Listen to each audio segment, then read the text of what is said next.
Oi, pessoal. Bom dia, boa tarde, boa noite, independentemente do horário que vocês estão vendo essa entrevista. Hoje eu tô aqui com mais um episódio do podcast para vocês. Hoje junto com Basílio dos Palmares, nosso convidado especial. Basílio, se apresenta pra gente um pouco? Boa tarde, né? Bom dia, boa noite. A gente não sabe que hora que o pessoal vai estar assistindo, Pois né? é. É um prazer estar aqui no podcast, né? Aqui do Instituto Federal de Pernambuco, IFPE, da Unidade Palmares, para falar um pouquinho sobre justamente o mês de conscientização e cidadania afro, né? Geralmente eu coloco esse tema, porque a consciência na realidade ela tem que ser humana, esse aspecto. Então, quero agradecer aí a vocês pelo convite. Estou muito feliz de estar aqui hoje. Além de hoje, a gente espera aqui outros dias para conversar sobre outros assuntos, tá? Você é sempre bem-vindo aqui no nosso podcast. Pessoal, não se esqueçam de sempre deixar o like, se inscrever no nosso canal do YouTube. Acompanhe a gente no Instagram, a gente sempre tá postando coisa para vocês interessantes sobre próximas entrevistas, sobre convidados especiais e principalmente assuntos interessantes tanto da área quanto de Palmares em si. Então acompanhe a gente, tá? Basílio, primeira pergunta, como surgiu teu interesse pela história? Como tu chegou na tua cabeça e disse, tá, eu vou seguir esse caminho? Olha, é bem interessante porque desde pequeno, desde adolescente, eu gostava de história, né? Gostava de história, de cultura e de artes. E o meu interesse pela cultura e pelas artes começa justamente no finalzinho da década de 80, quando eu participava no antigo Centro Social Urbano de algumas oficinas de artes, não é? Hoje não existe mais o Centro Social Urbano e do lado dele está o Colégio CEPA dos Palmares, não Ali em é? cima, né? Ali em cima na Coab 2. Então eu tinha aproximadamente 9, 10 anos e tinha um projeto que seria os alunos das escolas públicas na época de fazerem essas oficinas, esses cursos, né, que era pintura, arte, capoeira, dança, literatura. Então isso era muito importante para jovens que moravam na Grota da Lavanderia, né? Eu Eu sinto nasci muita e me falta disso. criei, nasci e me criei na Grota da Lavanderia até meus 15 anos de idade.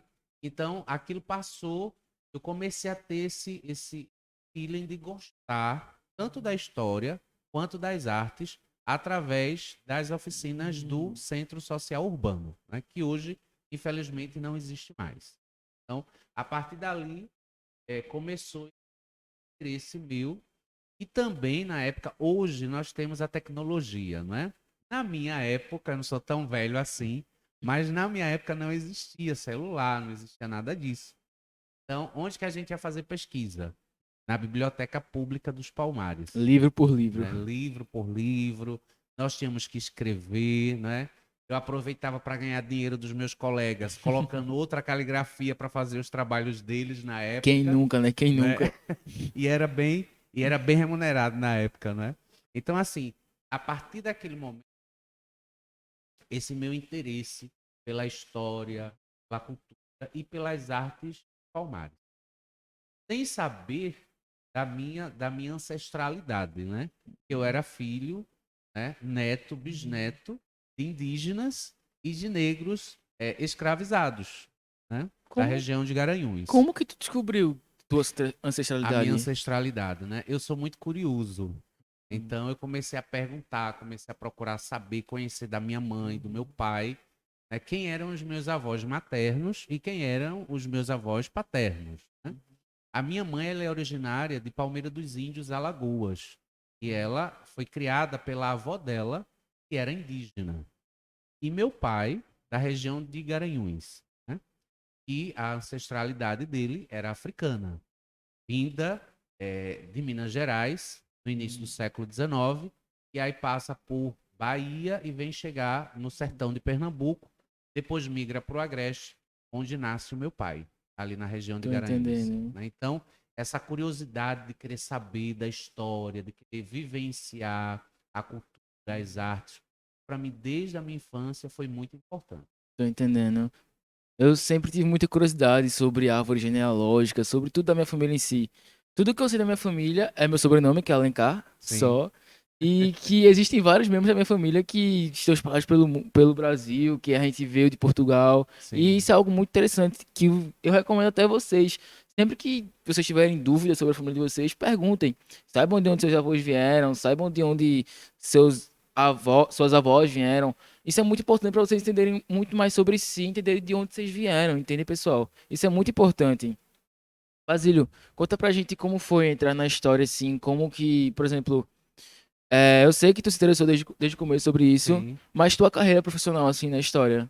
Olha, eu aos 16 anos, eu saí de Palmares e fui morar na capital, né? Uhum. Aos 16 anos.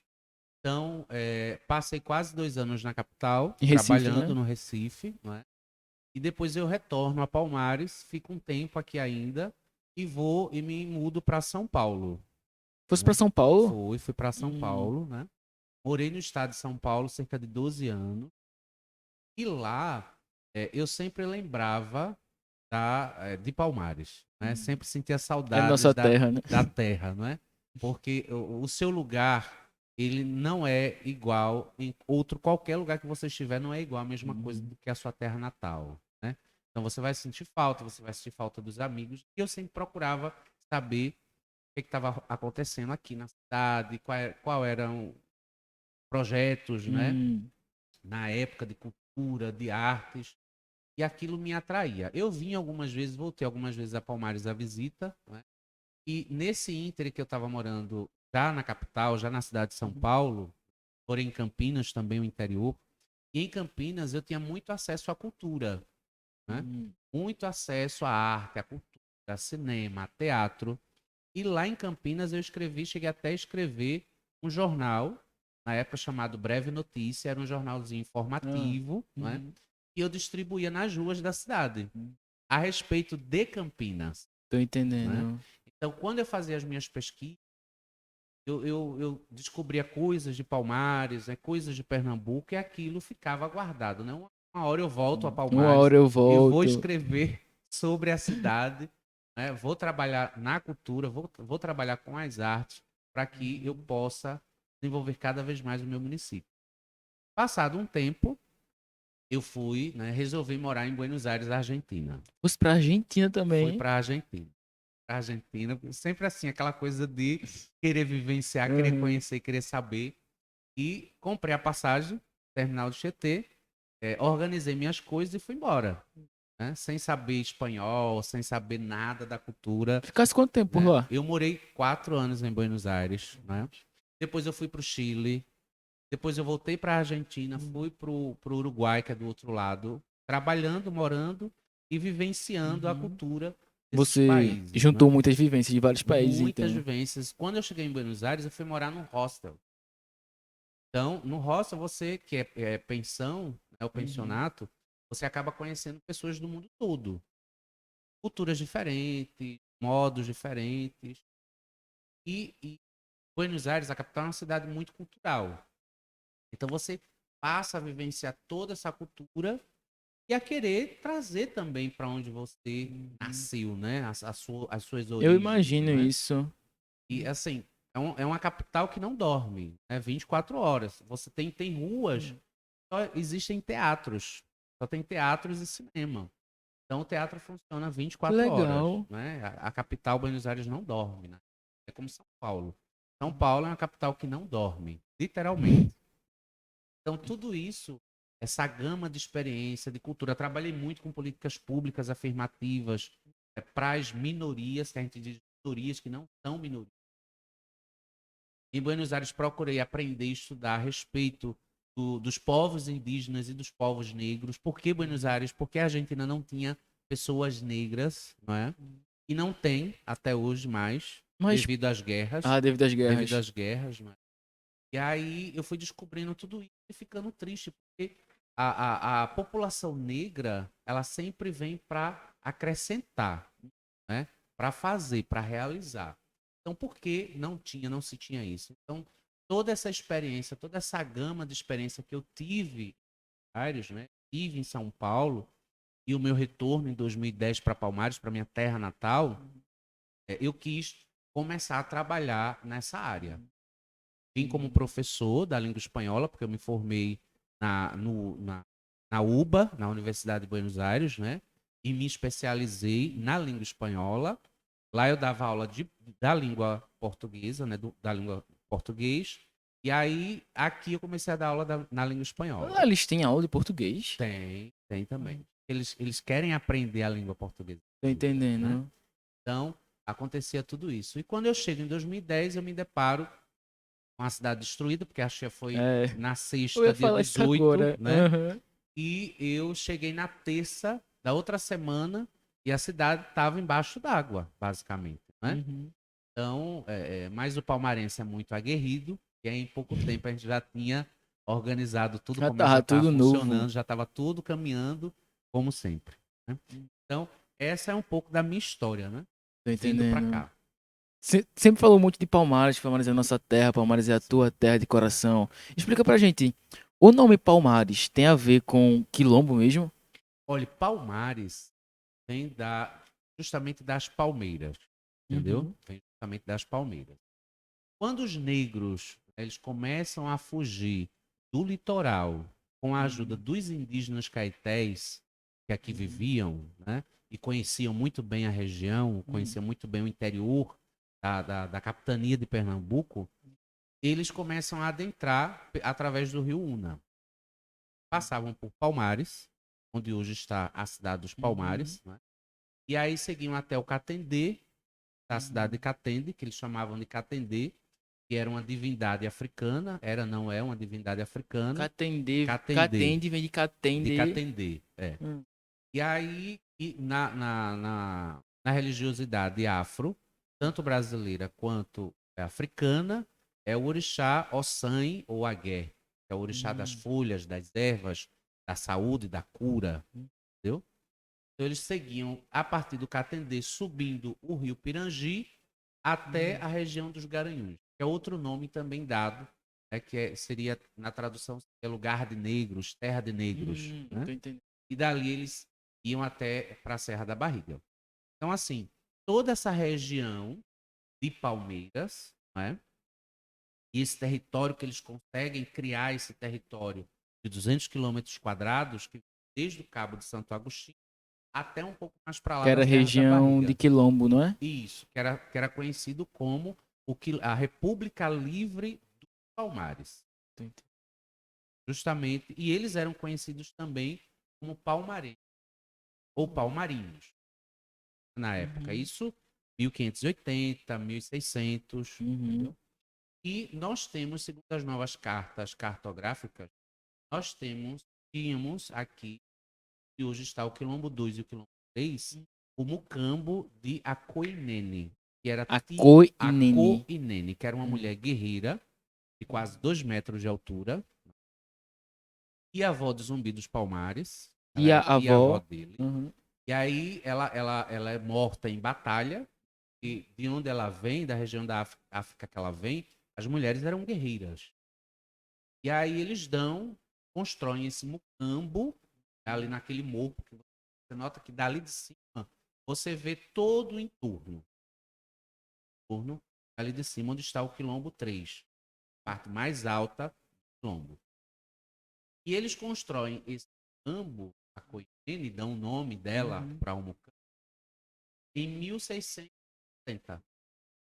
Em 1677, ele é destruído, e começam as invasões, né, mais expressivas dos Hum. portugueses para destruir todo o território da República Livre dos Palmares. Uhum. Infelizmente, esse campo ele é destruído em 1677, né? Ainda há vestígios desse mucambo? Olha, infelizmente não. Infelizmente não, porque quando começa-se realmente a lavoura de cana-de-açúcar, a partir de Uhum. 1870, estamos falando de 1670 a 1870 são 200 200 anos. anos, né? Começa mesmo a cultura da cana. Então, os morros eles são, as matas são devastadas para poder criar, né, plantar a cana de açúcar. E aí, voltando para 1600, ele é destruído. Em 1678, nós temos o primeiro registro de doação de terra. Foi doado uma Seis Maria para a família, para o Morgado do Cabo, a família Paz Barreto, Paz de barriga. Ali onde hoje nós temos o Balneário Pirangi. Eram 5 léguas em quadras de terras doada a um dos membros do Morgado do Cabo. Mas por que essa doação aconteceu? Aconteceu porque os portugueses que aqui viviam, né, na capitania, eles queriam justamente adentrar e minar a força que os negros tinham. Então, a partir de 1670, com esses vários conflitos, né, dos portugueses contra a República Livre, eles vão empurrando os negros mais para a Serra da Barriga e vão fazendo essas doações de sesmarias para que os portugueses pudessem estar e montar locais estratégicos para derrubar a resistência negra, Tô que entendendo. já né? estava quase 1580 a 1670, a resistência já tinha quase 100 anos. Né? Resistência. Então, eles passam a empurrar os negros cada vez mais para a Serra da Barriga, porque nós tínhamos aqui alguns mucambos A principais. Serra da também. Barriga ficaria onde hoje em A dia? Serra da Barriga, ela está no município, está no estado das Alagoas, né? Porque na época não era Alagoas, estado ou província, era tudo Pernambuco, né?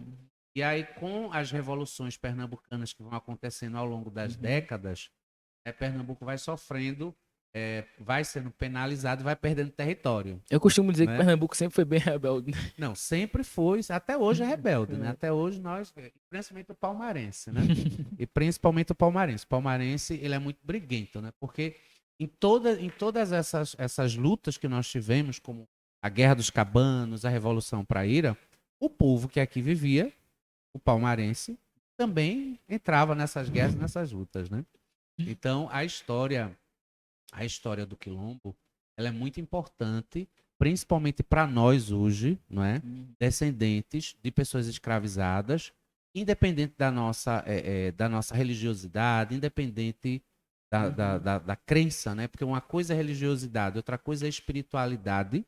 O povo negro, ele tem isso dentro dele, né? Essa luta, essa resistência, esse querer transformar as coisas, a realidade, né?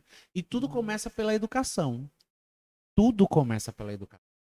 Então, por que eles tiraram a educação do povo negro? Entre aspas, o conhecimento. Para que vocês não pudessem ter uma certa evolução. Nós não pudéssemos ter uma certa evolução. Né? Nós. Porque eu digo, todo pernambucano carrega sangue negro e de indígena. Pois é. Né? Então, esse reconhecimento, esse pertencimento é muito importante para todos nós. Né? Que bom. Pessoal, tu falou sobre a tia-avó de Zumbi dos Palmares, não Sim, foi? a Koinene. Koinene. Pra ti, o que significa Zumbi dos Palmares? O que ele representa pra nossa cultura? Olha, Zumbi, ele não lutou sozinho. Né? Eu costumo dizer que sou um ativista da mulher, né? Que a mulher ela tem que ter seu lugar, ela tem que ter seu pertencimento. Ele nunca lutou sozinho. Primeiro, quem começou toda essa organização foi a avó dele, né? Aquatune, a princesa que veio da África. Ela era com uma sua princesa? Ela era uma princesa. Ela veio da África, foi vendida depois que ela perde a batalha, né?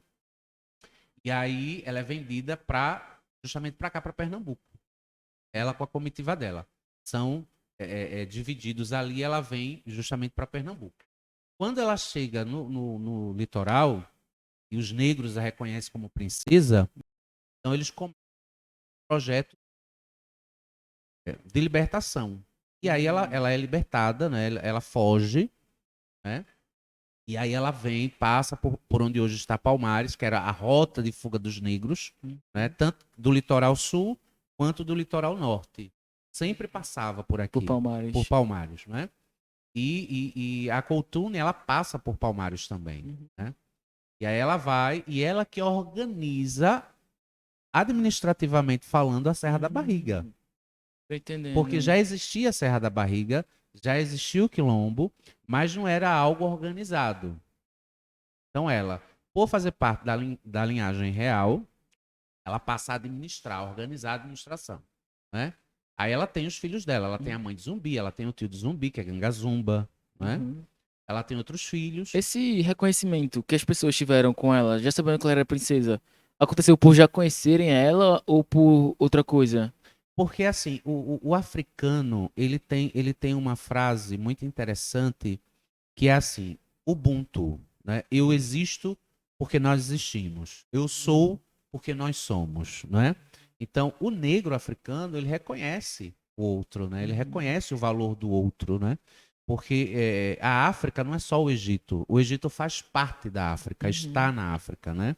Embora muitas pessoas acreditem que o Egito esteja na Europa, né? Onde só tem branco dos olhos azuis, né? E não é assim. O Egito está na África, O Egito faz na África, parte da faz África. parte da África, né? Está na parte norte africana. Uhum. E lá, os faraós não eram brancos dos olhos azuis, eles eram negros, né? As suas esposas eram negras, né? Enfim. Então, o negro, quando ele vem para cá, e fazia pouco tempo que estava vindo essas levas de negro para cá, basicamente 100 anos, então os negros reconheciam a realeza quando chegava. Uhum. Porque os que eram trazidos para cá eram arquitetos, eram juízes, eram construtores, eram médicos, eram advogados. A civilização ela começa em África, né? Diga-se de passagem, né? Quem construiu tudo foram os africanos. Então eles reconhecem a princesa, a Coutine, e aí eles formam um plano para que ela seja resgatada e levada para a Serra da Barriga. Lá ela começa todo esse processo administrativo. Veja a Uhum. força da mulher, não é? A força da mulher e principalmente negra. Uhum. E aí ela organiza tudo, e aí depois da morte dela, depois do falecimento dela, né, que não se sabe exatamente o ano que ela Mas faleceu, você sabe o que ela se motivo? encantou, né? Ela era uma mulher guerreira, era uma amazona, Ah. né? Então ela guerreava pelo Uhum. território dela, né? Ela guerreava. Então provavelmente ela ou foi morta em batalha, ou senão ela morreu mesmo de velhice, né? Uhum. Porque todo mundo guerreava, as mulheres guerreavam. Então, quando se fala de zumbi, se esquece muito das mulheres, né? Então, esse é o grande erro, né? Uhum. De se esquecer da grande mulher que estava, das grandes mulheres que estavam em volta de zumbi. Dandara, por exemplo, sua esposa, né? Pouco Se- se fala de Dandara, Dandara é um nome muito famoso né? sobre a história, É, assim. Tudo que eu ouvi sobre zumbi sempre tinha um dedo de Dandara. claro. Só que eu nunca soube que realmente o que ela fez na história, porque existe muito Ela pouca era, notícia ela sobre era uma ela. guerreira, né? Ela era uma Uhum. amazona, era uma guerreira, era uma mulher guerreira. Sem contar as outras mulheres também. A tia dele, a avó dele, a tia-avó, a avó, a Uhum. esposa, as outras mulheres guerreiras que viviam nesse entorno de proteção ao quilombo, né? Porque eles construíram um mini reinado aqui em Pernambuco, né? Eles construíram um mini reinado. Então, o papel da mulher negra sempre foi muito importante. Só que se falava só dos homens, né? Uhum. Devido ao patriarcado, que hoje, graças a Deus, está se quebrando bastante, né? Porque é como diz a frase, né? Não é por trás, é do lado. Do lado, que a mulher não fica atrás, ela tem que estar do lado. Do lado, Do sempre. lado de um grande homem, Sempre há há uma grande sempre há uma mulher. grande mulher, né? Então é isso. Tá certo. É, dúvida minha, não sabe por quem a princesa se apaixonou, no caso, quem é o avô de zumbi. Não, não se há registro, não se há registro. Ela pode ter sido estuprada, Tô né? Porque as mulheres entendendo. negras eram estupradas. Ela pode ter vindo já grávida, não é? Hum, Entendeu? De lá da África, né? Então, não se sabe. Se pesquisa muito a respeito de todo esse contexto. Porque, veja bem, o povo negro ele foi privado durante quase 400 anos da sua genealogia, uhum, né? Por exemplo, você consegue descobrir até o seu avô ou bisavô escravizado. Mas depois dele você não consegue mais. Por quê? Porque se escondia a origem do negro, se escondia o nome real do negro, seu nome verdadeiro, né? Se uhum. dava nomes católicos, né? Antônio, João, Francisco, Maria, entendeu? Então, não se tinha. E esses escravizados, essas pessoas escravizadas, geralmente quando você vê uma pessoa negra com o nome de Albuquerque, o sobrenome de Albuquerque, de Moura, de Cavalcante, dos Santos, e ela é negra, É porque a família dela pertencia, era Ah, essa escravos família. desta família, Tô entendendo. entendeu? Então, quando você vê uma pessoa negra, ou uma pessoa indígena, ou um afro-indígena, né? Porque tem a mistura do negro com o indígena também, né? E recarrega um sobrenome importante, entre aspas, é porque essa pessoa, a ancestralidade dela foi escravizada pelaquela família, Tô entendendo. né? Então, foi-se tirado isso do negro, né? Até isso eles tiraram. Então, você consegue, eu consegui, dentro da minha genealogia, a genealogia paterna, descobrir até a minha bisavó. Tataravó, eu consegui descobrir, Uhum. que veio da província de Minas Gerais, né, com um alferes, né, eles fugiram da província, talvez por um amor proibido, ela negra, ele branco, não é? E era uma província que tinha muito ouro, muita riqueza, muitos Minas Gerais diamantes, sempre não é? teve. Então, ninguém sabe ao certo se Hum. o alferes carregava pedras preciosas, né, na época, ou se ele fugia por algum motivo, algum problema dele lá, e carregou com ele essa minha ancestral, que era uma mulher negra, né? E veio parar na província de Pernambuco, século XIX, né? No sertão pernambucano. E do sertão pernambucano, ela teve uma filha, que depois teve uma outra filha, que depois teve uma outra filha, aí, né? E assim Tem foi toda uma indo. história. Tá certo. É. Olha, como que as pessoas podem pesquisar mais sobre sua ancestralidade? Como é que elas podem ficar sabendo disso tudo? Olha, é importante a pessoa que gosta de ancestralidade, gosta, quer saber sobre a sua ancestralidade, procurar saber com os avós, não é? Uhum. Os avós maternos e os avós paternos, aqueles que ainda os têm, né? Se não, um tio, avô, alguém da família para procurar saber um pouco sobre sua história. Porque muitas vezes nós vivemos e passamos por situações psicológicas, né? E vivenciamos coisas que nós não entendemos, mas que está na nossa genealogia. Que alguém do passado também já passou por aquilo, já vivenciou aquilo, né? Já aconteceu aquilo com aquela pessoa e você não sabe. Traços da sua ancestralidade que você carrega, né? Por isso que eu falo que isso é uma das formas da reencarnação. Você acaba sendo parecido com o seu avô, bisavô, tataravô, no caso do homem, não é?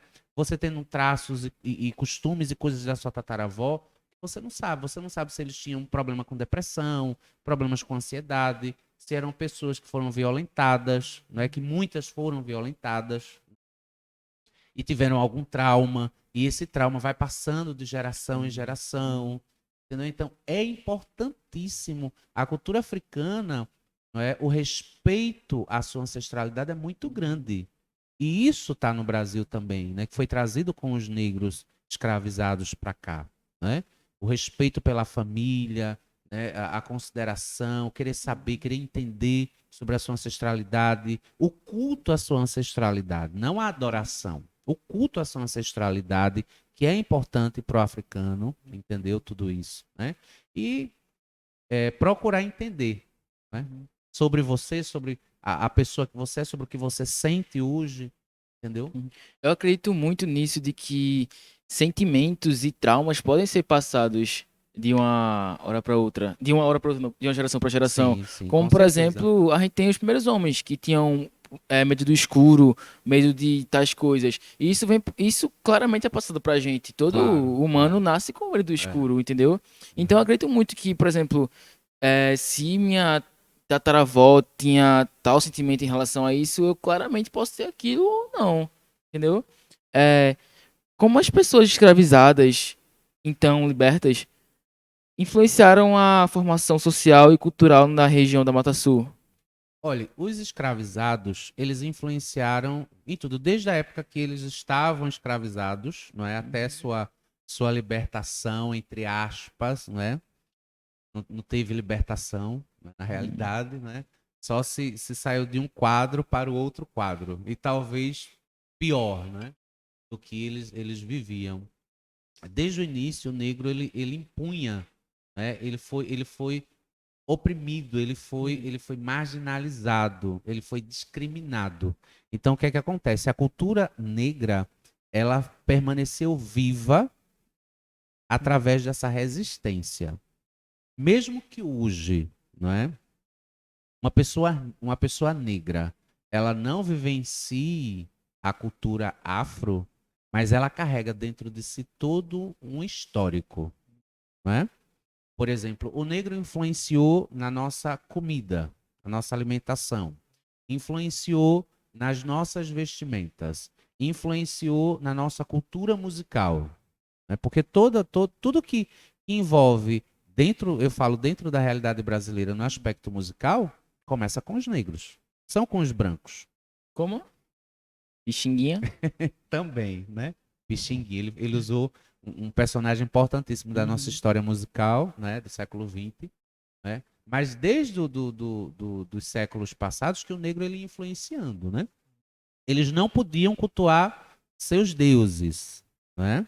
Eram é, proibidos de cultuar os seus orixás, os seus deuses, os seus inquis, seus vodunces, Até hoje isso é né? visto muito E mal, pô. até hoje as pessoas elas têm uma certa dificuldade em entender que a cultura espiritual do africano, né? A cultura dele espiritual, eu não falo nem de religiosidade, porque cada um tem sua religião e professa a sua fé e todos nós temos que respeitar, né? Isso, Independentemente. independentemente, né?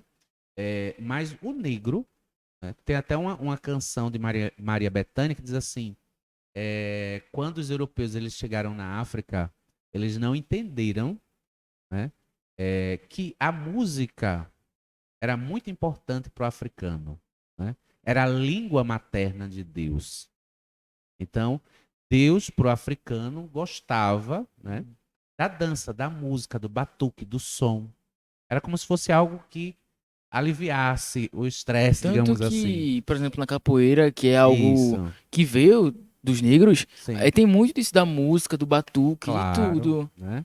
Por exemplo, nós tivemos aí dentro da música, né, para ser mais específico, o maracatu, o coco de roda, Muitas né? das O músicas samba, pernambucanas, o baque, né? Que já é um derivado do maracatu, o axé, entendeu? não? O axé é um ritmo já criado dentro, já no século XX, aí na década de 80, 90, é um ritmo criado, né, Uhum. na Bahia, porque essa palavra axé, ela é, desde que mundo é mundo que existe essa palavra axé, E o né? que significa axé? Axé é continuidade, são coisas boas, né? Ela é diferente do amém que encerra. Quando você diz amém, você está encerrando o que você pediu, né? O que você desejou. A palavra axé, ela é algo de contínuo, né? O axé Odara, que é uma expressão africana. Então, ele não é algo que encerra, é algo que continua. E axé é energia, é força, né? Que você deseja para outra pessoa. Tô Entendeu? entendendo, Então, compreendi. dentro da música, o negro ele deu uma contribuição muito grande e muito importante. Porque hoje em dia, por exemplo, quando você vai numa igreja católica ou evangélica ou em alguma outra denominação religiosa, não existem as baterias, né? Uhum. Não existe alguns instrumentos específicos. Eles, Sim. eles provêm da raça negra. Foi a raça negra que trouxe, foi o povo negro que trouxe. Foi o Uhum. africano que trouxe, principalmente o atabaque, que as pessoas até confundem, né? Chamam as pessoas que têm a fé, professam a fé do candomblé, né? A religiosidade do candomblé de macumbeiro. Mas as pessoas se esquecem que o macumbeiro é quem toca macumba. E a macumba é o atabaque, que são os atabaques, são os instrumentos musicais, né, religiosos.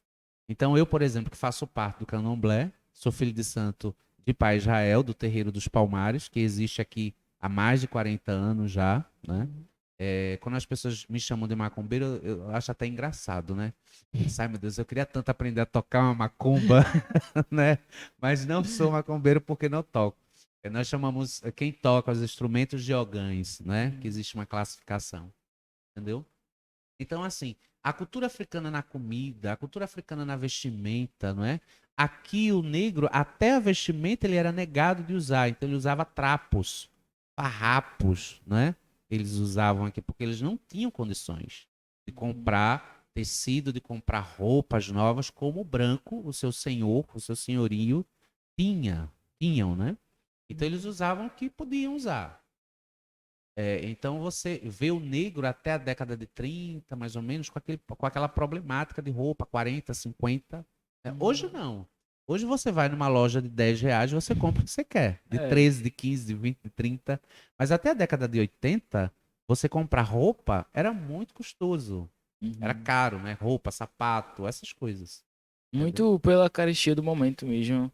E até o povo negro mesmo tinha que estar revezando na roupa, né? Quando você crescia, já ficava pro seu irmão mais novo, aquela roupa, Até aquela hoje tem isso. sandália, né? Até hoje. Entendeu? Justamente, né? Existia isso, né? Eu mesmo passei por esse processo a calça escura já estava ficando clara, tem que pintar, a camisa tem que pintar, entendeu? Para poder usar, reciclar aquela roupa para a festa do ano que vem, entendeu? Então, Usei muita roupa dos meus primos, nós tínhamos todo esse processo. Então você nota que a cultura africana, a cultura afro-brasileira, ela é de suma importância. E o jovem negro da atualidade, né? Ele tem que ter um orgulho muito grande da cor da pele dele, da cor da ancestralidade dele. Porque mesmo que ele tenha uma tonalidadezinha mais clara na cor da pele, mas os avós eram negros. Então ele também tem que se considerar negro. Ele tem que dizer para o IBGE, por exemplo, não, eu sou negro. Não, eu sou pardo, eu sou indígena, entendeu? Ele tem que ter orgulho da ancestralidade dele, do povo dele, né? Porque os negros e os indígenas foram quem transformaram o Brasil no país que é hoje, uma potência que é hoje, né? Foram sangue negros e sangue indígena que foram derramados para o Brasil ser o que ele é hoje. Então o jovem, não é que de hoje que não tem tanto interesse, ele precisa ter esse interesse. Ele precisa entender por que ele mora numa comunidade, por que ele mora numa favela, porque o lugar onde ele vive é desprovido de políticas públicas que deveria vir para ele, né? Que deveria vir para o pai dele. É porque o pai dele trabalha como pedreiro, ajudante de pedreiro ou varredor de rua, né? E ele está numa sala de aula, ele está estudando para poder ter algo melhor. Porque o pai dele não teve oportunidade, nem a mãe dele. Não foi dada essa oportunidade. A educação foi negada ao povo negro e indígena durante muitas décadas. Muito tempo. Foi negado, entendeu? E se você for ver a classe dominante, não os ricos, né? Porque tem gente que é rica ou milionária e acha que. Mas são pessoas que, na realidade, para quem realmente tem dinheiro, os bilionários do país, né? Entendeu? Vivem se gloriando, né, disso, e que a classe negra, a classe trabalhadora, ela não tem que ter privilégio. Não é privilégios, é direitos, são direitos, é diferente. Eu tenho que ter o direito de comer, de tomar meu café da manhã, de almoçar, de jantar. Eu tenho que ter o direito de comprar, de vender, né? Então, o povo negro, principalmente o povo aqui da Mata Sul, de Palmares, né, que são muito acanhados, né? Uhum. Muitas vezes você nota que você entra numa sala de aula, você vê o jovem negro todo acanhadinho ali, todo meio temeroso, né? Meio receoso. Por quê? Né? Porque ele tem um histórico na família dele, de, olha, não responda, não diga, não fale, não faça. Não... Tá entendendo? De medo mesmo, mas Culturalmente já vem de lá de culturalmente trás. falando, né? Uhum. Então, não responda, não. Gente, não é bem assim. Você tem que passar para o seu filho, é sua filha, que ele tem história. E ele teve uma das grandes histórias do Brasil e transformou o Brasil. Então ele tem que ter orgulho do pai, da mãe, do avô, da avó. Não é ficar Entendeu? acanhado, é você ter orgulho Não, daquilo do que eles já não, foram. claro. E Uhum. pelo fato dele vir de uma ancestralidade negra ou indígena ou afro-indígena, ele tem que correr atrás. Porque não existe a meritocracia. Isso é uma balela, é uma falácia, né? Porque dificilmente você vê um grande número de jovens que são da periferia, ou da comunidade, ou da favela, ou de algum bairro afastado, ou até mesmo dos engenhos, né? Falando da parte do interior, entendeu? De Palmares e das cidades circunvizinhas da Mata Sul. Se o jovem não correr atrás, o jovem negro não correr atrás, ele vai continuar onde ele está, né? E ele vai ser discriminado, ele tá entendendo como é que é? Tô. Então, assim, Uhum. eu lembro muito das palavras do professor Marcondes Calazans, nós tivemos uma reunião esses dias, E ele falando muito do professor Matias, Amaro Matias e Silva. Era um professor negro. Ele não era pardo, ele não era claro, Ele era ele negro. era negro, né? E tudo que ele passou, que ele enfrentou para ele poder chegar aonde ele estava, no cargo de professor, de doutor, entendeu? Então, não foi fácil para ele no século XX, né? Principalmente no século XX. Justamente no século XX. E não pode ser fácil para esse aluno, para esse jovem, essa jovem mulher negra de hoje, né? Você não pode ser acanhado, você tem que correr atrás dos seus objetivos, você tem que correr atrás das suas ideias, né? Mesmo que seu pai e sua mãe não conseguiram atingir os objetivos deles devido a ser de uma época como a minha, por exemplo, né? Eu sou da década de 70 do século passado. A minha mãe, ela não sabia ler e escrever.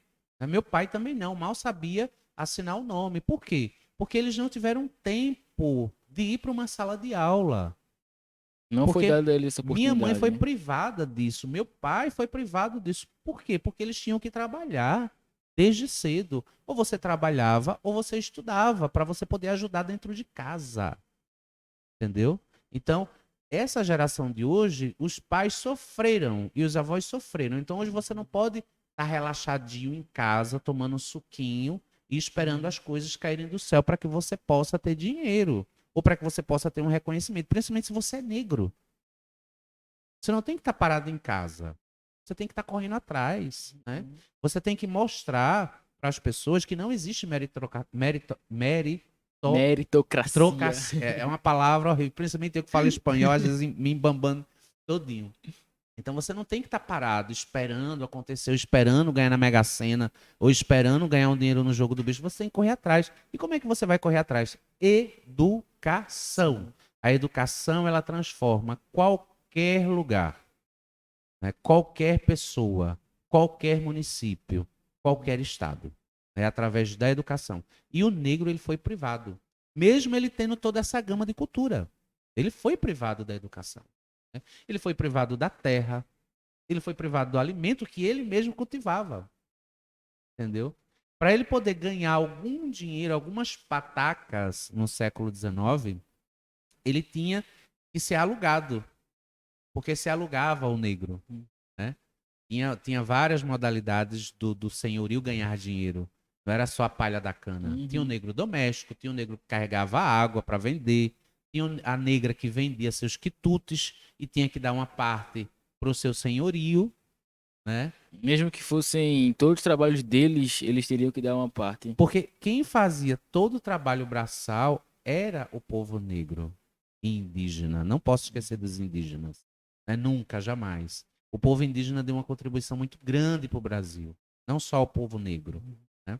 Então, assim, o branco tinha seus privilégios e o negro tinha seus deveres. Eles não tinham direitos. Os direitos só vão surgir no século XX. Depois de muita luta, depois de muita briga, depois de muito sangue derramado, é que os direitos vêm surgir. Né? Então eu quero os meus direitos como afro-indígena que sou, porque os meus deveres eu já sei quais são. Então eu quero os meus direitos. Eu tenho que ter o direito de ter uma boa educação, de ter uma boa alimentação. Eu não preciso de um palácio, mas de ter uma boa casa. Eu não preciso de uma TV de 100 polegadas, mas de uma televisão, de uma boa cama para quando eu chegar em casa poder dormir tranquilamente. Tá entendendo? Então, os direitos Não são regalias, são direitos. são direitos, né? E que a comunidade negra brasileira precisa entender, e que o jovem precisa entender que deveres ele já nasce tendo. Né? Ele já nasce tendo dever. Ele já nasce devendo para o Estado. Nós já nascemos devendo para o Estado. Então, o que ele precisa correr atrás são dos direitos. Porque os deveres, nós já sabemos quais são. Tô entendendo. Olha, quais são os bairros e regiões palmares assim que tu vê mais, como é a palavra, mais influência da população negra indígena? Olha, aqui em Palmares, né, não Pode, só em Palmares, pode ser na mas região na também. região, Uhum. nós tivemos ali em Maraial a tribo indígena dos Potiguaras. Né? Eles saíram de escada porque todo o município de Escada pertencia aos indígenas potiguaras, né? Depois, como sempre, né, vão fazendo os arrumadinhos e vão tirando os indígenas de sua terra. Em 1860, eles foram transferidos para onde hoje está ali a região de Maraial, né, onde hoje é o distrito de Sertãozinho de Baixo e de Cima. Eles foram transferidos para ali, para aquele território. Então, aquele território teve uma influência muito grande. Em Palmares, nós também tínhamos indígenas, pessoas indígenas que viviam aqui. Tanto é que no censo de 1872, dá-se um quantitativo de indígenas e um quantitativo de negros, sejam eles escravizados ou negros livres, dos gêneros masculino e feminino, né? E é como se fosse o IBGE de hoje, né? O censo imperial. Então falava-se todo, fazia todo um prospecto da vida da pessoa. Se a pessoa era casada, solteiro, se trabalhava. Religião a gente já sabia que era católica, não existia protestantismo na época aqui, nada. Então todos eram católicos. E aí as profissões, né, o que fazia, o que não fazia, as idades de zero a tanto, de tanto a tanto, até os 100 ou mais de 100 anos, né? Então Palmares, em 1884, no Livro dos Mortos, no qual o Arquivo Público tem esse livro, né? O que seria o livro dos O mortos? Livro dos Mortos era tanto como um livro de batismo ou de casamentos, né?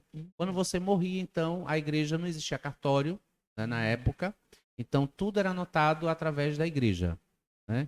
O casamento, o batismo, algum acontecimento, a igreja tinha esse dever de escrever, né? Então, no Livro dos Mortos, eu encontrei uma negra africana que ela morreu com 130 anos. Ela era uma palmarense.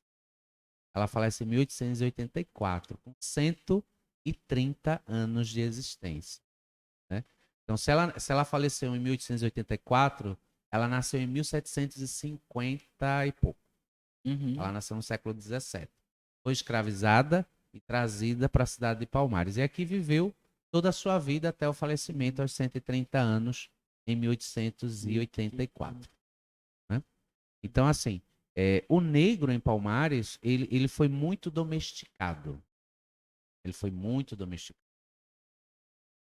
E aí você vê que o negro não tinha, você não consegue ver negros até o século XX, década de 30, o negro tendo esse espaço na educação. Você não consegue. Eu procuro um herói negro palmarense, não é, da cidade, eu digo da cidade, do município. E infelizmente não acho. Por quê? Porque o negro ele era privado da educação, né? Ele era privado desse privilégio, né, que eles diziam entendeu? Então você não vê negros em papéis de liderança, né? Você vê negros domésticos, né?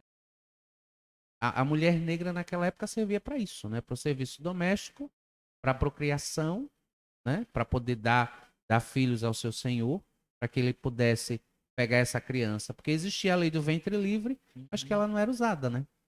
Desde 1871, 72. Foi pelo Visconde do Rio Branco. Mas imagine, a lei ela foi criada lá no Rio de Janeiro. Até chegar aqui, na província, que hoje nós conhecemos por estado de Pernambuco, né? Antigamente província de Pernambuco. E até chegar no interior, então, não tinha valia nenhuma. A lei não se aplicava nos engenhos, não se aplicava muitas vezes na cidade. Então o filho nascia, continuava sendo escravizado, entendeu? Continuava vivendo ali na casa do senhor, no engenho do senhor de engenho. Então, na Entendendo. realidade, ele continuava sendo escravo. Para a lei, ele era livre. Mas na prática mesmo, ele continuava ficando ali. Então, o negro palmarense, você vê que ele não tinha esse direito à educação, à leitura. Então, ele tinha que trabalhar, né? A negra tinha que ser doméstica, ou vender, ou ser vendida para alguém.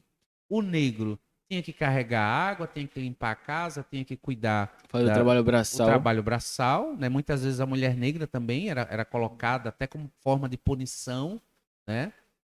Na lavoura da cana-de-açúcar, entendeu? Então o negro mesmo ele só vem ter esse protagonismo, digamos assim, dentro do município de Palmares, a partir da década de 30, né? A partir da década de 30. Porque os negros fugiam daquele engenho, iam para onde? Ia para o Baixo Meretriz, que tínhamos aqui, que a gente conhece em Palmares como a antiga zona, não é? O Alto do Lenhador, que na realidade é o bairro do Alto do Lenhador, onde está o segundo cemitério, inaugurado no dia 6 de janeiro de 1869, entendeu? Então ali era uma região erma, é conhecido como Alto do Lenhador, porque era dali que se tirava a lenha para poder cozinhar, no povoado onde hoje está a Praça Ismael Gouveia, Mauriti, porque Palmares era ali, né? Palmares nasce ali. Entendeu? Então, a mulher, ela era usada justamente para isso. E os filhos continuavam, né? Então, Palmares, eu digo a cidade, a vila, o povoado, o negro era muito domesticado, entendeu? Ele trabalhava na cana-de-açúcar, né? As suas patacas, quando ele trabalhava de alguma forma ali para o senhorio para ganhar, entendeu? E Eu, assim ia levando a vida. eu acho que a cultura da cana-de-açúcar, o processo de crescimento do Brasil em si pela cana-de-açúcar, se vem muito dos negros. Se Isso, não tivessem a escravidão, se não tivesse todo esse fator, a cultura da cana-de-açúcar não seria tão forte como hoje em dia. justamente. Porque assim, quando começa realmente essa parte da cultura, da monocultura da cana-de-açúcar, se intensificar, porque existir ela já existia, né? Uhum. Mas ela passa a se intensificar a partir de 1870, quando o presidente da província ele começa a criar os engenhos centrais. Aí nós temos o engenho central de Cunhambuca, né? Nós temos o engenho central da 13 de maio, que depois se torna 13 de maio, né? O dono nomeia como 13 de maio devido à data áurea, né, da libertação, que não foi uma libertação, né? Assim, ah, vai, né? Tu quer ser livre, vai. Vai. Agora eu não vou te dar nada, tu vai ter que se virar sozinho Uhum.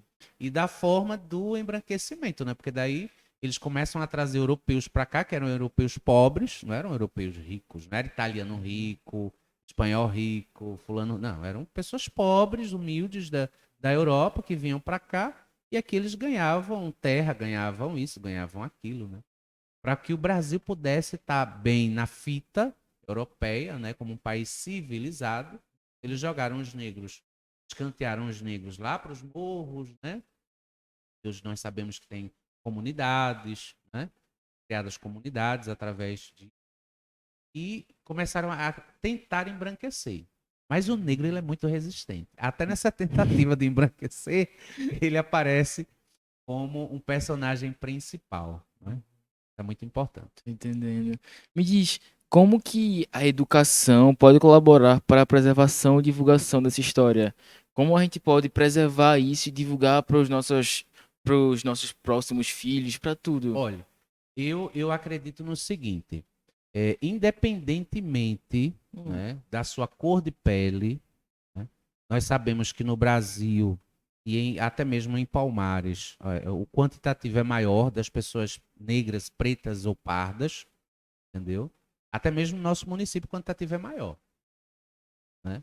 Porque, infelizmente, tem pessoas que elas são, digamos, mais claras, têm uma cor de pele mais clara do que o pardo e ela não se considera negra. Mas ela é negra. Ela só tem a tonalidade de pele um pouco mais clara. Tá entendendo? Então, Uhum. muitas vezes, até mesmo o próprio negro, ele se olha no espelho e se enxerga um branco de olhos azuis europeu. Ele não quer ser negro, né? Ele quer apagar a história dele, mas infelizmente a sociedade ela vai mostrar para ele que ele é negro e que ele só vai poder chegar até ali. Dali ele não vai passar, né? Porque muitos negros, eles são barrados nas entrevistas de trabalho, de emprego. Porque eles só são aceitos em lugares menos dentro de empresas, né? Faxineiros, serviços gerais. Por quê? Porque ele não teve educação, entendeu? Ou ele não quis ter. Ou a família dele era muito problemática, ele não estudou. Então ele foi pro lado mais rápido, arrumou um trabalho como ajudante de pedreiro. Tudo isso são fatores que São agregam. fatores que agregam a educação, entendeu? Então, assim, os pais, eles precisam estar cientes disso, que o comportamento deles influencia no futuro da vida de seus filhos, né? Influenciam. Não é só ter filhos e colocar filhos no mundo. Uhum. Filhos não são troféus, são responsabilidades, né? E filhos não são atestados de aposentadoria. Filho é responsabilidade. A partir do momento que você coloca filhos no mundo, você vai ter que ter uma estrutura financeira, psicológica mínima possível, né? Então, o jovem de hoje ele tem que entender que só através da educação, e os pais têm que entender que só através de uma educação de qualidade é que ele pode, não só muitas vezes, transformar a sua realidade, como transformar a realidade do seu filho, independente da cor da pele dele. Porque nós encontramos nas comunidades não só pessoas negras, mas encontramos jovens brancos, né? Porque toda a vida existiu gente branca que não tinha oportunidade, eram pessoas pobres, carentes, né? Mas que eram o mínimo, assim, não era um quantitativo maior do que a população negra, entendeu? Então, a educação, eu sempre falo isso para os alunos, né, que eu também sou professor, além de ser professor, historiador, pesquisador, genealogista, memorialista. Então, eu tenho aí uma gama muito grande de coisas, de responsabilidade que as pessoas acham, né, que e ainda tô nesse processo, porque eu sou filho de santo, né? Eu já participei de várias denominações religiosas, mas hoje eu sou filho de santo, né? Frequento o terreiro dos Palmares, faço parte do candomblé, sou candomblécista, respeito todas as outras denominações religiosas, entendeu? E já passei por muitas delas também. E a gente nota isso. O candomblé, na realidade, é um grande útero que incentiva o jovem, o negro, a que ele possa se especializar, a que ele possa ter uma faculdade, ter um anel no dedo, como diziam as pretas velhas do passado, né? Elas sempre falavam que Tem o um anel no orgulho dedo, né? dela era ver os filhos, os netos terem um anel no dedo. Mas não é só ter um anel no dedo, é ter o orgulho de ser negro, é ter o orgulho de fazer a diferença, né? Para a vida de outras pessoas. Seja em qualquer área, seja na área tecnológica, seja na área da saúde. E você não precisa ser do candomblé para isso, né? Você precisa ter a consciência de Você precisa ter que a consciência de que você é uma pessoa negra, independente se você é evangélico, católico, budista, shintoísta, ateu, né? Não acredita em nada. Mas se você é negro, você precisa ter essa consciência, entendeu? Outro dia alguém me chamou para falar sobre intolerância religiosa. Essa palavra é muito feia, intolerância, né? Porque quando você é tolerante, é como que você fosse superior a quem é tolerado. eu só tolero isso e É, pronto. né? Aham. Então, quando o pessoal coloca essa palavra intolerância religiosa, eu troco ela por respeito religioso. E quando você tem respeito pela outra pessoa, independente da religião dela, você vai receber respeito, né? Então, existe muito preconceito hoje, como sempre existiu, parte de algumas pessoas, no que tange ao candomblé, né? No que tange à Umbanda, no que tange à Jurema Sagrada, que é a primeira religião brasileira, né? A religião indígena, Eu não né? sabia dessa Jurema religião. Não né? sabia. Que era o culto aos ancestrais, a É- Tupã, Essa a frase, Chapanã. Jurema Sagrada, eu já ouvi falar. Agora que É, eu sabia o que era, eu é não a religião sabia. originária, que não era católica, era religião indígena, que não era nem religião, né? Eles não consideram religião. Eles consideravam culto aos deuses, a Deus, que Deus para eles é Tupã, né? Eles não conheciam essa palavra Deus, essa palavra é europeia, né? É do colonizador, Chapanã, Deus, né? É Pachamama, que é a terra, que eles tinham essa veneração pela terra, porque a terra dá tudo a Uhum. gente, né? A terra nos dá o ar, nos dá o alimento, nos dá a água, nos dá tudo, Tudo. né? O europeu que chega com essa ganância de querer tomar tudo para si, de querer destruir a floresta, de querer poluir os rios, mas eles sabem que sem floresta, nem eles, nem os filhos, nem os netos vão conseguir viver no planeta, né? A gente tem aí os estudos científicos de que Marte, em algum momento de sua existência, Teve foi um água. planeta que tinha água e floresta. Como tudo isso acabou, provavelmente pela ganância de alguém, né? Ou de algumas pessoas. Entendeu? Então, o negro ele tem que entender isso, ele tem que entender independentemente de sua religiosidade, né? Ou de sua espiritualidade, porque religião todo mundo pode ter, mas espiritualidade todos nós temos, né? A nossa espiritualidade ela provém, essa partícula divina, ela provém de Olorum. E para o negro, Olorum é Deus, Olodumare. Eles não conheciam também essa palavra Deus. O Essa palavra, Lodumare. ela veio com o colonizador. Ou Olorum ou Olodumare, que é o Deus supremo, criador de tudo e de todos. O africano, ele é monoteísta. Ele acredita no Deus supremo, mas ele tem o culto aos deuses, que são os filhos de Olorum, né? Entendeu? A Oxum, a Iemanjá, a Xangô, a Ogum, que são deidades, divindades, não é? Desse panteão que representa alguma coisa. Ossan, que é Catendê, que é o orixá, sabe o manejo das ervas, das folhas e das plantas Catendê de para a Catendê. cura, não é? Uhum. Para o remédio. Ogum, que é aquele orixá do aço, do ferro, foi o que ensinou a humanidade. Quando ele vem à Terra, ele ensina a humanidade no manejo de tudo que hoje é tecnologia, tudo que é ferro, aço. Tudo que é tecnológico foi essa divindade que ensinou ao ser humano. Porque o ser humano não tinha foice, enxada, faca, facão, não tinha nada. E essa divindade é quem mostra, é quem ensina para o ser humano que através desses instrumentos eles podem cultivar, eles podem plantar, eles podem se alimentar, né? A divindade Oxum, que é a orixá da beleza, dos rios, né? Da vida, da fertilidade, ensinou a mulher, né? Os encantos, a beleza, né? E protege essa fertilidade da mulher. E Iemanjá, que é o orixá do mar e também dos rios, muitas vezes, porque é o encontro da água doce com a água salgada, é o orixá da proteção, da cabeça, da fertilidade. Então, assim, o negro ele traz tudo isso que já existia na África muito antes de ter o que nós conhecemos hoje, essas outras religiosidades, não é? Para que o negro possa ter essa vivência, entendeu? Uhum. É muito importante. Tô entendendo.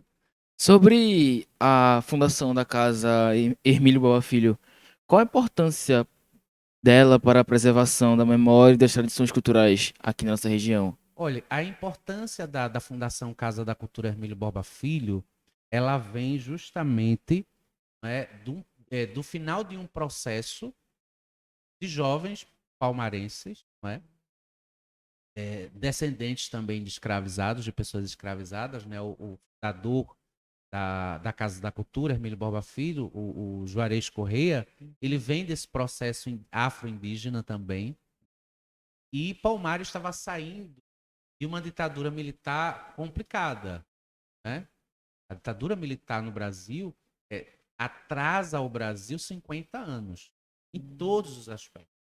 Aspecto civil, aspecto humano, aspecto cultural, aspecto de arte. Ela atrasa. Quando ela acontece, né, dia 31 para o dia 1º de março de 1964, né, ela é muito violenta. Ela proíbe muitas coisas. Já na década de 70, né, ainda sob o governo militar, esses jovens palmarenses eles começam a ter essas ideias. Aí já vão amenizando mais as coisas, né? E eles começam a ter essa ideia de resgatar a cultura, a história e a arte da cidade. Então entra em cena Luiz Alberto Machado, Jussara Cury, não é? Da família Cury, ali do Cine Teatro Apolo, Juarez Correia, que morava na Praça da Luz, que agora está sendo reformada, que a Praça da Luz ela é da década de 40, né? Ela foi inaugurada em 1941, entendeu? Então, assim, uma galera da época que começa com esse processo, né? Givanilton Mendes, que é o patrono do Arquivo Público Municipal, né? Que começou esse processo de juntar documentos, fotografias, imagens, Fatos né? Fatos históricos. históricos. Foi o cara pioneiro em Palmares e na Mata Sul da cinematografia. Ele que começa com Uhum. isso na década de 70, né? Ele faz pro aniversário, pro centenário da cidade, ele faz aí o filme do centenário, né? No qual o filho dele, Jordani Bruno, que é professor e trabalha na Gremata Sul, ele tem esse material, Tô entendeu? Então, entendendo. assim, a Fundação Casa da Cultura, ela tem um papel importantíssimo, né? Ele começa a criar esse centro de registro de documentação, depois ele falece na década de 80, E aí, em homenagem a ele, Juarez Carlos dá o nome dele, né? Homenageia a ele. Emílio Borba Filho. Não, homenageia ele no Centro de Registro de Documentação. Hermílio Borba Filho já desde o início, Ah, né? entendi, Desde o entendi. início. Aham. Hoje a gente está falando de arquivo público, né? Uhum. O Centro de Registro de Documentação Givanilton Mendes. E o nome é dado à fundação porque Hermílio falece em 76, né? Então eles querem criar todo esse movimento, né, histórico, artístico, cultural. Hermílio falece depois. E aí, em homenagem a Hermílio, né, que foi um grande teatrólogo palmarense, né? Nasceu no Engenho Verde em 1917 e que foi um dos fundadores da Sociedade de Cultura de Palmares, em 1931. Ele, Luiz Portela de Carvalho, Miguel Jacelli, entendeu? Então tem muita história. Palmares Muita. tem muita história. A gente precisava de um outro programa só para falar da história da cidade e do município dos Palmares, Uhum. entendeu? Então, eles juntando toda essa galera, eles começam a transformar a cultura. Nito no lado do teatro, né? Luiz Alberto Machado, que está conosco, né? Vive aqui em Palmares, né? Grande teatrólogo também, ator, né? Escritor, poeta, está sempre ali na Biblioteca Pública Fenelon Barreto. Nós temos Juarez Correia, né? Que vive, é funcionário público estadual e vive no Recife. Nós temos Jussara Cury também, que é uma grande escritora, fundadora Que é da casa da do Cine editora Teatro. Bagaço, do Cine Teatro Apolo. Uhum. Foi presidente também da fundação. Então, assim, a criação da Fundação Casa da Cultura, Hermílio Borba Filho, foi um divisor de águas dentro da cultura palmarense. Então, tem um papel importantíssimo. Hoje, por exemplo, né, eu, como diretor do Arquivo Público Municipal, a gente vem fazendo esse trabalho de, da memória, da história e da cultura para que ela seja preservada. Entendeu? Por exemplo, a gente tem um acervo muito grande de fotos, documentos, de fitas VHS, né, que a gente precisa fazer um trabalho de restauração, colocar esse trabalho que Givanilton Mendes fez e também outros palmarenses fizeram, CDs, em DVDs ou em arquivo também, porque ele está em VHS. Nós temos fitas cassetes, que na época era fita cassete, para as antigas entrevistas, né? Então nós temos entrevistas ali com personagens importantíssimos de Palmares. Nós temos os 10 livros dos mortos, que são a história viva, né? Mesmo que seja dos mortos, mas uma história viva, contada, porque ali você vai saber detalhes de como era a pessoa, se ela era semi-branca, se ela era negra, se ela era cabocla, né? Do que ela faleceu, quem eram os pais, né? A gente vê um número muito grande de pessoas negras que faleciam, né? De pessoas pardas.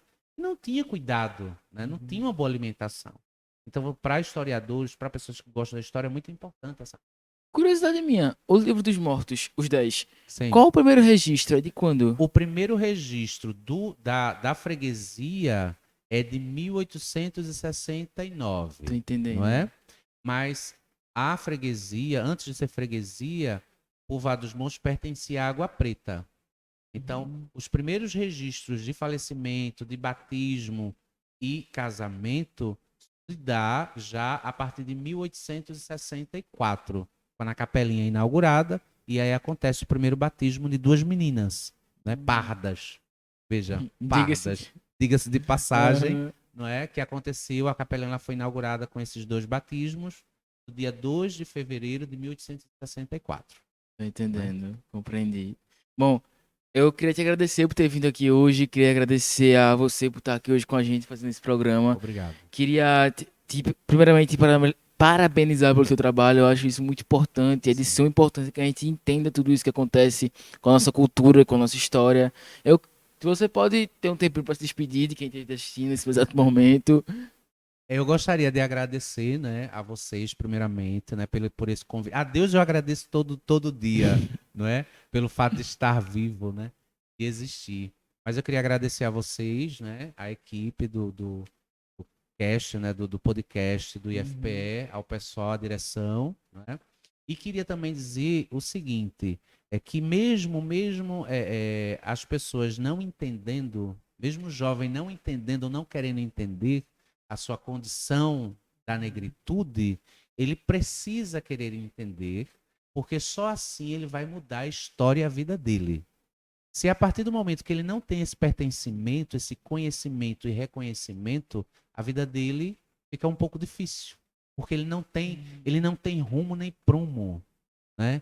E o jovem ele precisa ter um rumo e um prumo na vida. E para que isso aconteça, ele precisa ter esse conhecimento pessoal, né? Ele precisa saber as suas origens, ele precisa ter o pertencimento de quem ele é. A gente precisa saber de onde veio pra saber onde vai. Para onde vamos?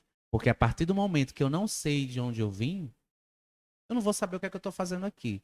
Eu vou levar a vida à torta e à direita, a loucuras. Isso não é interessante, não é importante, né?